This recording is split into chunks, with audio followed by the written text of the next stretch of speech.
사무엘상 28장. 오늘 본문은 1절에서 14절까지 우리 한 절씩 다 살펴볼 텐데 1절, 2절만 한 목소리로 같이 읽고 설교 시간에 다른 구절을 함께 읽도록 하겠습니다. 28장 1절, 2절 같이 읽겠습니다. 시작. 그때에 블레셋 사람들이 이스라엘과 싸우려고 군대를 모집한지라. 아기스가 다윗에게 이르되 너는 밝히 알라. 너와 내 사람들이 나와 함께 나가서 군대에 참가할 것이니라. 다윗이 아기스에게 이르되 그러면 당신의 종이 행할 바를 아시리이다 하니, 아기스가 다윗에게 이르되 그러면 내가 너를 영원히 내 머리 지키는 자를 삼으리라 하니라. 아멘.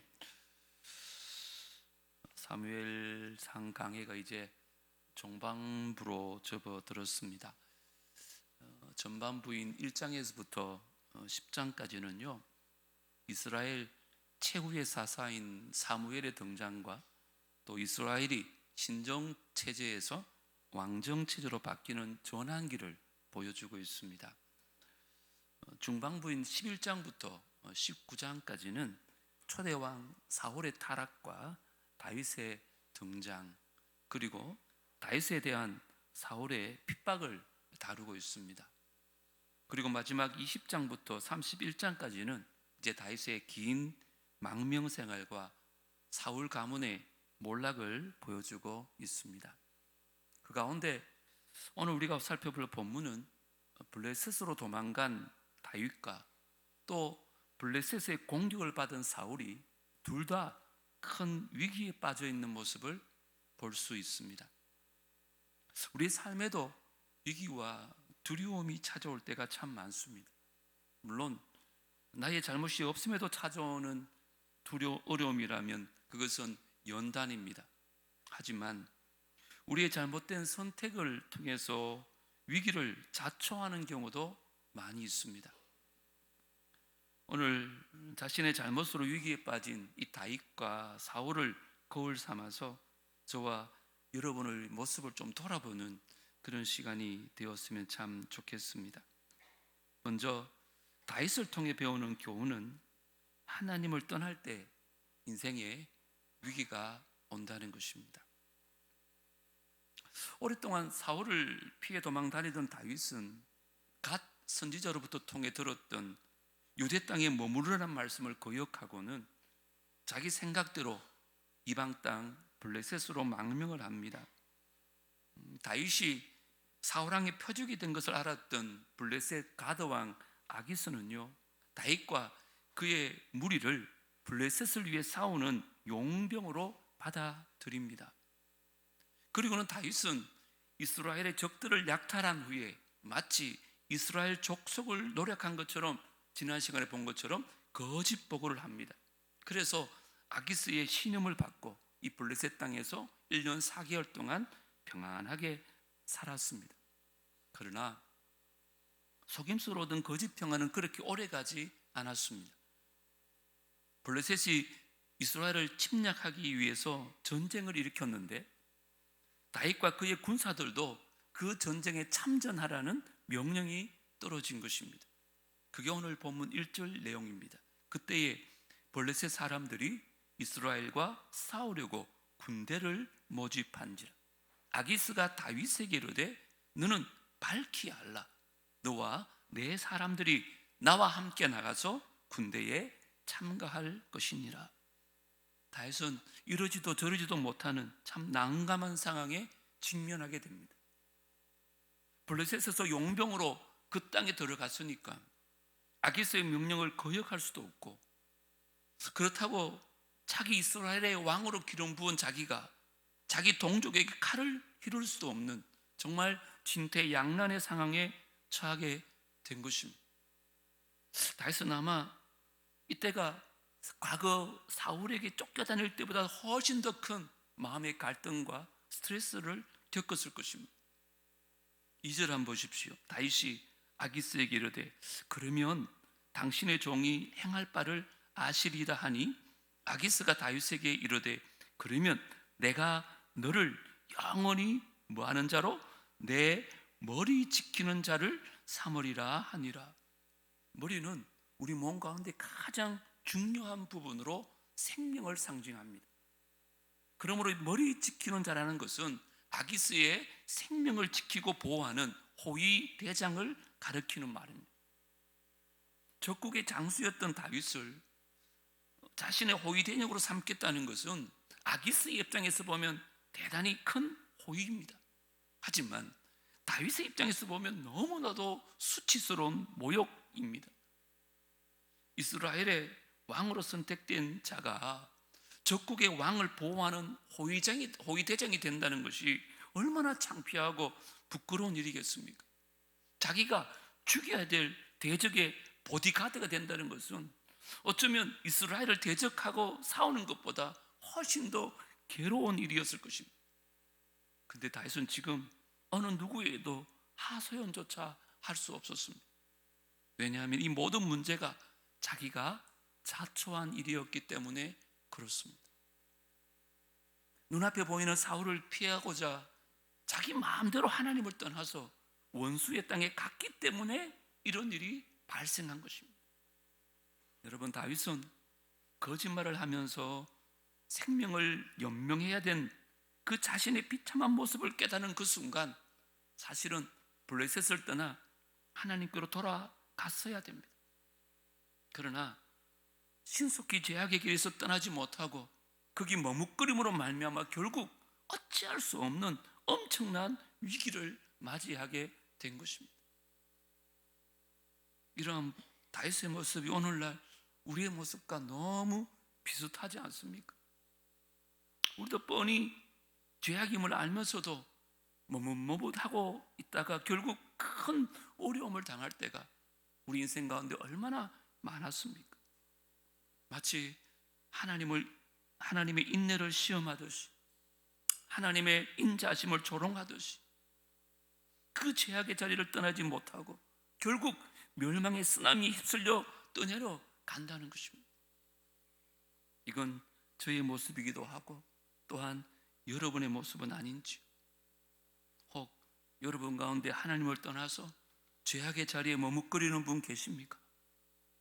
지금은 별것 아닌 것처럼 보이는 그 죄악의 자리가 위기의 자리요, 사망의 자리요, 멸망의 자리인 것을 깨닫고 저와 여러분 속히 그 자리를 떠나서 하나님께 돌아올 수 있게 되기를 주님으로 축복합니다. 그렇지 않으면 어떻게 해서라도 하나님께서 강제적으로라도 돌아오게 하십니다. 근데 그때는 너무나 비참해집니다. 두 번째, 사울을 통해 배우는 교훈은 하나님과 우상을 함께 섬길 때 우리 인생 가운데 위기가 온다는 것입니다. 우리 3절을 다 같이 한번 읽겠습니다. 시작. 사무엘이 죽었으므로 온 이스라엘이 그를 두고 슬피 울며 그의 고향 라마에 장사하였고 사울은 신접한 자와 박수를 그 땅에서 쫓아내었더라. 이스라엘의 영적인 지도자였던 사무엘이 죽었습니다.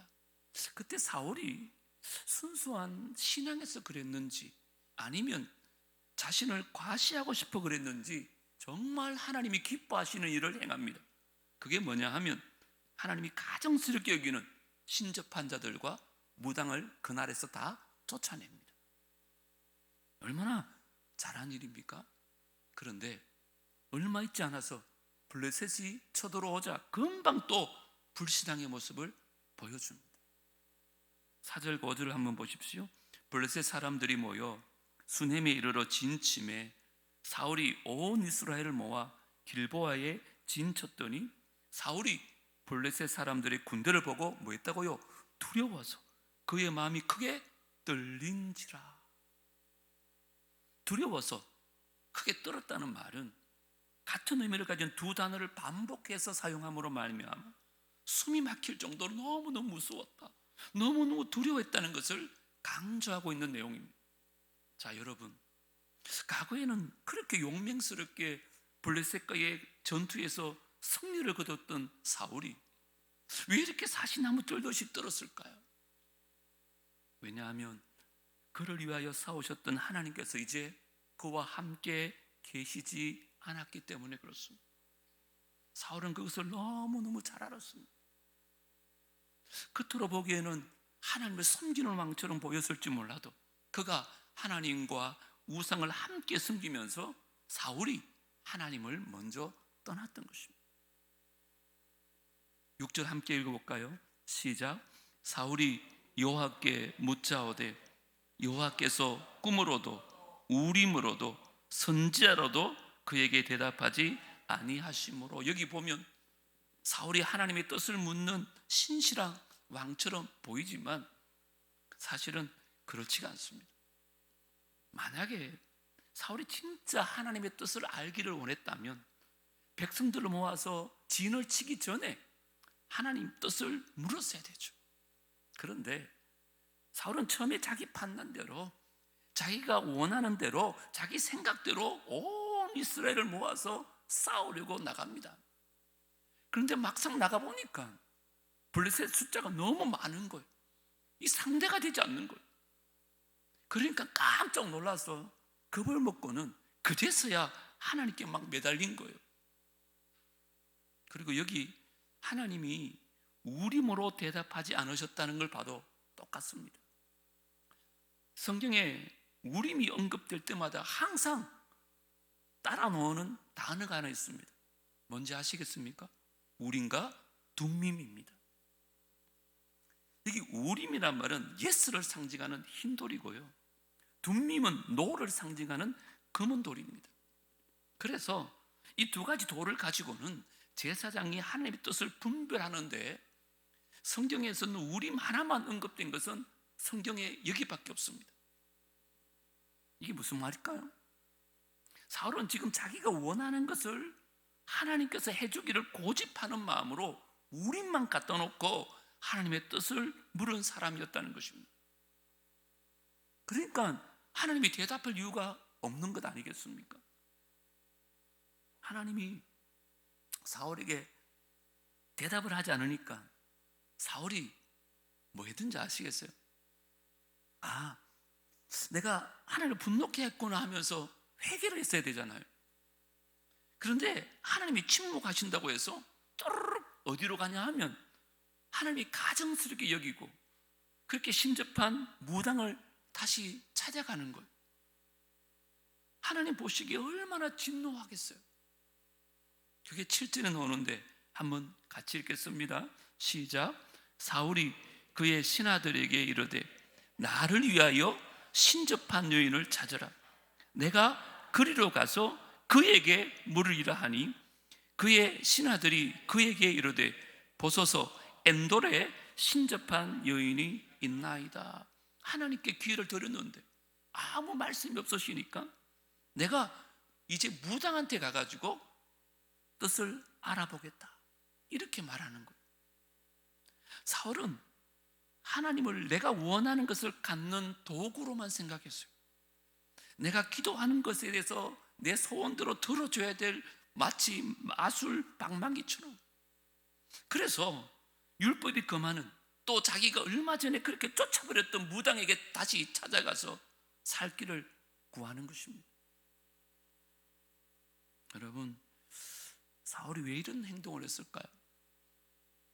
사울이 이렇게 하나님과 우상을 동시에 섬기는 것은 거짓 신앙을 갖고 있었기 때문입니다. 적들이 쳐들어왔을 때 그의 마음이 두려움에 사로잡혔다는 것은 그 안에 참된 신앙이 없었다는 거죠. 우리가 위기가 역경을 이기는 담대한 신앙을 갖기 위해서는요, 양다리 믿음이 아니라 오직 하나님만을 사랑하는 일편당심의 신앙을 가져야 합니다. 여러분, 로마서 8장 35절부터 너무 잘 아는 말씀인데 이 사도 바울의 고백이거든요. 누가 우리를 그리스도의 사랑에서 끊으리요? 환난이나 곤고나 박해나 기근이나 적신이나 위험이나 칼이라. 기록된 바 우리가 총일 주를 위하여 죽임을 당하게 되며 도살당할 양같이 여김을 받았나이다 함과 같으니라. 그러나 이 모든 일에 우리를 사랑하시는 이로 말미암아 뭐요? 우리가 넉넉히 이기느니라. 사도 바울은 가는 곳곳마다 핍박을 받고 도살장에 끌려가는 양처럼 그렇게 위태로운 삶을 살았습니다. 하지만 그를 사랑하는 예수님의 능력으로 모든 위험을 넉넉히 이기는 승리의 삶을 살았다는 것입니다. 이게 우리의 모습이었으면 참 좋겠습니다. 여러분들도 내가 주를 사랑합니다 고백하면서 모든 위기를 주의 사랑으로 이기는 승리의 삶을 살고 계십니까? 아니면 하나님과 우상을 동시에 섬기는 양다리 신앙으로 두려움과 걱정에 휩싸여 살고 계시지는 않습니까? 우리 안의 삶의 위기와 고난을 극복하는 두 번째 방법이 바로 예수님의 사랑 안에서 사는 것입니다. 그의 사랑이 우리를 두려움에서 자유케 할 것입니다. 성경은 말하고 있잖아요. 사랑 안에 두려움이 없고 온전한 사랑이 뭐요? 두려움을 내어 쫓는다. 오늘 이 말씀처럼 이제부터라도 마음을 다하고 뜻을 다하고 생명을 다하여 하나님만 사랑하며 주만 섬길 수 있는 저와 여러분 다 되어질 수 있게 되기를 주 이름으로 축복합니다. 세 번째, 하나님 위에 나를 둘 때 인생에 위기가 옵니다. 내가 하나님 자리를 대신하면 안 됩니다. 우리 8절과 9절을 좀 깁니다. 같이 한번 읽겠습니다. 시작. 사울이 다른 옷을 입어 변장하고 두 사람과 함께 갈새 그들이 밤에 그 여인에게 이르러서는 사울이 이르되 청하노니 나를 위하여 신접한 술법으로 내가 네게 말하는 사람을 불러 올리라 하니 여인이 그에게 이르되 네가 사울이 행한 일 곧 그가 신접한 자와 박수를 이 땅에서 멸절시켰음을 아나니 네가 어찌하여 내 생명에 올무를 놓아 나를 죽게 하려느냐 하는지라. 사울이 왜 변장하고 무당을 찾아갔을까요? 자기 자신도 차마 얼굴 두고 찾아갈 수 없는 부끄러운 행동을 하고 있다는 것을 잘 알기 때문이죠. 여러분 구약 성경 여러 곳에 보면 하나님은 이 신접한 자나 무당을 찾는 자들을 심판할 것이라고 명령하고 있습니다. 그 한 군데만 보면 레위기 20장입니다. 접신한 자와 박수 무당을 음란하게 따르는 자에게는 내가 뭐 한다고요? 진노하여 그를 그의 백성 중에서 어떻게 해요? 끊으리니 너희는 스스로 깨끗하게 하여 거룩할지니라. 나는 너희의 하나님 여호와니라. 지금 하나님은 무당을 찾아가는 것을 영적 간음죄라고 말합니다. 그러면서 그러한 자들은 반드시 끊어버리겠다고 하셨어요. 이것을 잘 아는 사울은 바로 얼마 전에 이스라엘에서 온 무당을 다 몰아내는 일을 했어요. 그런데 지금 막상 하나님이 눈앞에 안 보이고 하나님의 음성이 들리지 않으니까 다시 무당을 찾아가. 그래서 자기 뜻을 하나님 위에 두고는 변장까지 하고는 무당을 찾아 나선 것입니다. 그런데 여러분, 이 무당이 참 돌팔이었던 것 같아요. 왜요? 사울왕이 지금 자기 앞에 와 있는데도 그걸 모르는 거예요. 뭐라 그래요? 만약에 내가 이 일을 하다가 사울왕에게 들켜서 죽으면 어떡합니까? 그렇게 말하는 거예요. 그때 사울이 10절과 11절에 이렇게 말합니다. 사울이 여호와의 이름으로 그에게 맹세하여 이르되 여호와께서 살아계심을 두고 맹세하노니 네가 이 일로 벌을 당하지 아니하리라 하니 여인이 이르되 내가 누구를 네게로 불러 올리랴 하니 사울이 이르되 사무엘을 불러 올리라 하는지라. 사울은 자기가 이스라엘 왕이니까 자기가 선포했던 무당을 찾아가면 안 된다는 법을 자기는 어겨도 된다고 생각했을지도 모르겠어요. 자기가 선포한 법이니까. 자, 그런데 감히 하나님 이름을 덜먹이면서 뭐라 그래요? 네가 절대로 이 일로 벌을 당하지 않게 하겠다고 맹세까지 합니다. 그런데 여러분 물어보겠습니다. 무당을 찾아서 점을 보지 말라는 명령이 사울이 명령 아닙니까? 아니면 그 전에 다른 명령이 있었습니까? 하나님이 명령하신 일이에요.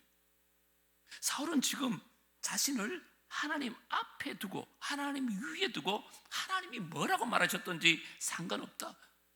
내가 하는 대로만 해. 내가 너를 지켜줄 거야.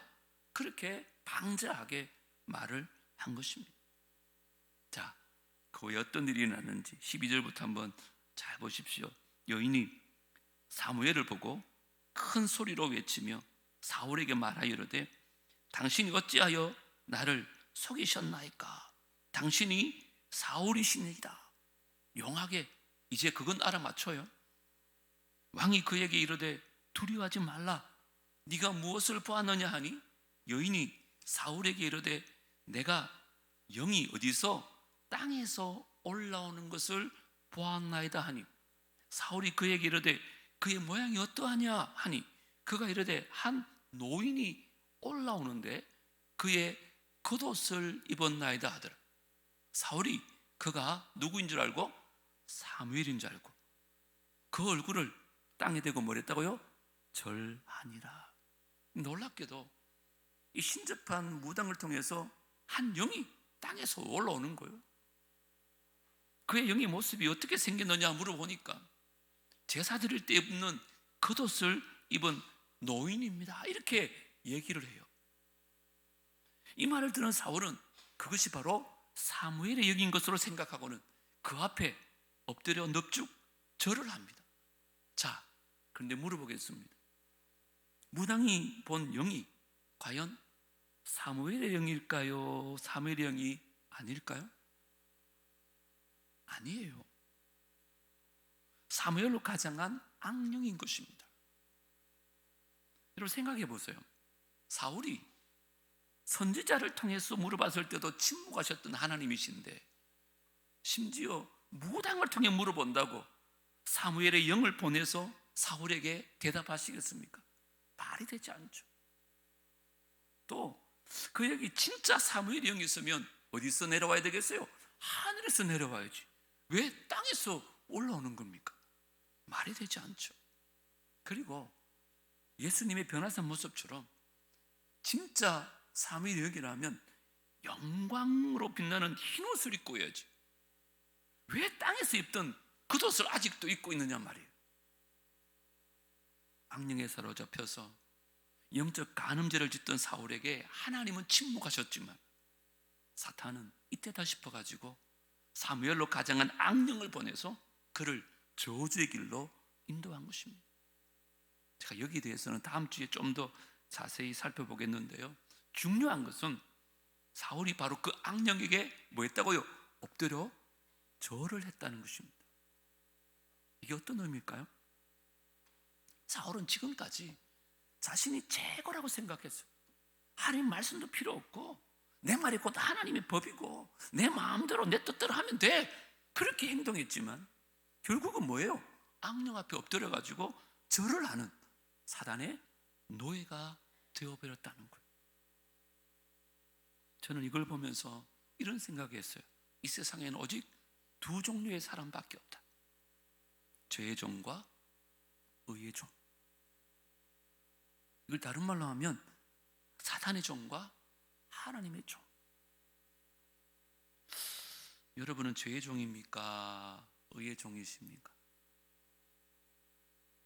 여러분은 사탄의 종이에요? 하나님의 종이에요? 저도 하나님의 종이라고 말하고 싶은데 제 삶 속에서 사탄의 종처럼 살았던 것을 이 시간 진심으로 회개하면서 제가 이 말씀 전합니다.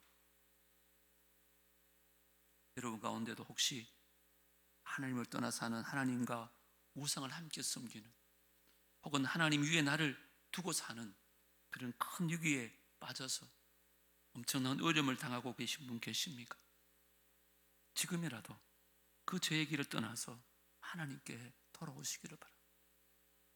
이건 오늘 저에게 주신 말씀이요 우리 모두에게 주신 하나님의 음성으로 저도 받습니다. 이제부터라도 오직 하나님만을 뜨겁게 사랑하십시다. 이제부터라도 저의 종이 아니라 정말 하나님의 종으로 온전히 하나님께 드리십시다. 그래서 모든 시험을 이기는 승리의 삶을 사는 우리 모두가 되어지기를 주 이름으로 축복합니다. 여러분, 우리의 삶에 이기고 오는 세 가지 이유 꼭 기억하십시오. 하나님을 떠날 때 인생에는 반드시 위기가 옵니다. 하나님과 우상을 함께 섬길 때 인생에 위기는 옵니다. 하나님 위에 나를 둘 때 위기는 오게 되어 있습니다. 오늘 이 말씀 꼭 기억하고 여호와께로 돌아가는 귀한 밤 되어지기를 주 이름으로 축복합니다. 하나님 아버지, 부족한 종이 감히 이 말씀 전할 자격도 없지만 오늘 본문이 저에게 주어졌고 또 이 말씀을 전해야 될 의무가 있어서 저를 향한 하나님의 음성으로 듣고 제가 받은 은혜를 부족하지만 함께 나누었습니다. 우리 가운데 저처럼 또 사울처럼 죄의 종으로 그렇게 살아가는 분들 계시다면 하나님께서 오늘 우리를 부르신다는 그 음성으로 듣고 오라 오라 죄 있는 사람아 나에게로 오라는 하나님 앞에 돌아갈 수 있는 귀한 밤이 되게 하여 주시옵소서. 하나님을 떠나 있다면 하나님 곁으로 돌아오게 하여 주시고 주께로 더 가까이 나가는 밤이 되게 하여 주시옵소서. 하나님과 우상을 동시에 숨기고 있다면 이제부터라도 우상을 다 내려놓고 하나님만 사랑하고 하나님만 따라 살아가는 우리가 되게 하여 주시옵소서. 혹 내가 하나님 자리를 대신하고 하나님 위에 나를 두고 살 때가 없었는지요. 뻔히 죄인지 알면서도 뻔히 하나님 말씀이 그렇게 살지 말라는 것을 알면서도 그것을 무시한 채 죄의 종으로 그렇게 살지나 않았는지 이제 돌아와서 의의 종으로 하나님 종으로 그렇게 살아서 인생 가운데 위기를 극복하고 승리의 삶을 사는 우리 모두가 될 수 있도록 축복하여 주시옵소서. 이 주님 앞에 찬양하며 기도하기를 원합니다. 회개의 영을 부어주시고 기도의 영을 부어주셔서 주님 앞에 돌아올 수 있는 귀한 은혜가 있게 하여 주시옵소서. 예수님 이름으로 기도드리옵나이다.